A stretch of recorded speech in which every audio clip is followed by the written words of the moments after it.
So today I've got a watch like none other I've shown on the channel. It's got a very unique color combination and design as well. It's my first experience with the particular movement that's running the watch. The company is out of our capital here in Canada, Ottawa.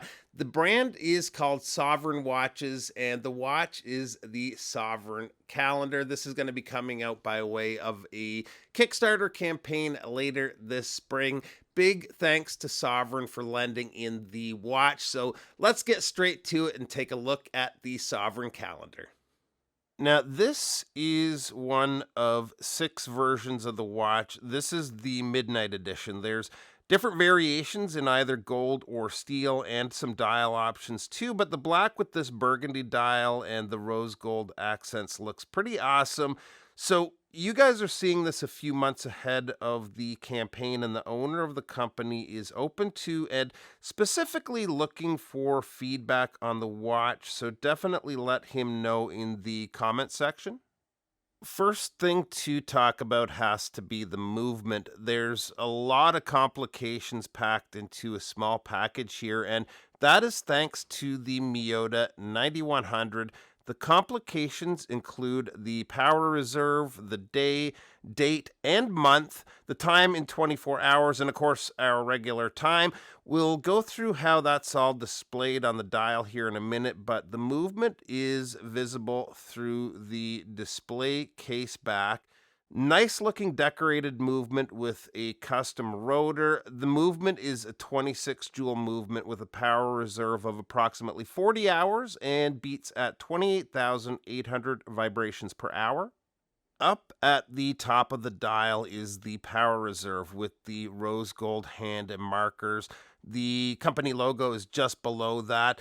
Down at the bottom of the dial is the time in 24 hours. The subdial is in black with a textured finish, and just to the right of that is the date window. The right subdial shows the month and has a little hash mark at every other month to make room for the text. To change the month, you use the pusher at the 2 o'clock. We'll just advance it a couple of months here. And actually, as far as setting the watch, it's easier than I expected. Over at the 9 o'clock is your day subdial, again, like the rest, with the rose gold hand and gold text. To set the day, you pull out the crown. It's a screw down crown. And turn counterclockwise to set the day, then clockwise to set the date. So pretty cool. The only issue I personally run into with the calendar watches are they tend to be not particularly legible with so much information being displayed in such a small area, but it is readable, just takes a second to take it all in. I like that the hands are simple and slender like they are. It helps keep as much of that dial visible to read the information it's displaying as possible. One area that could use improving is the lume. It's quite faint and fades very fast, but that's typical of a lot of prototypes, so that's something we may see an improvement on in the production models. The case has a very angular, sort of aggressive style case design, which I think looks really cool, especially in this black version. On the side opposite the crown here, we have the company name engraved. I'm kind of take it or leave it with that. With the black, it's not really overly in your face, but I know some people aren't into that.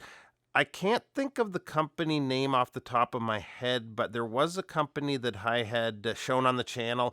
What they did is they ended up making that an option in the Kickstarter campaign. So definitely feedback on that would be appreciated by the owner from you guys. Maybe the optional thing is the way to go.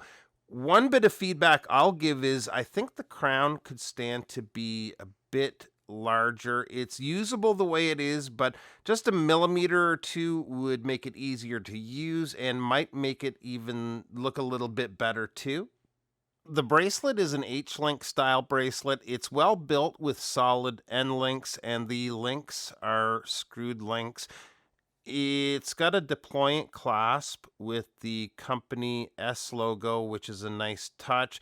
Also, we have quick release that's going to come in handy with the spare strap the watch comes with.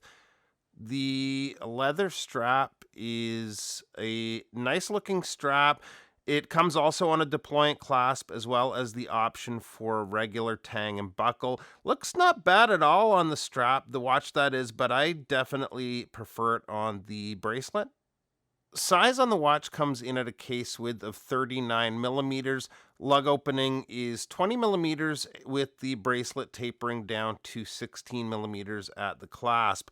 Thickness, including the domed sapphire, is 14.9 millimeters. The sapphire is treated with an anti reflective coating.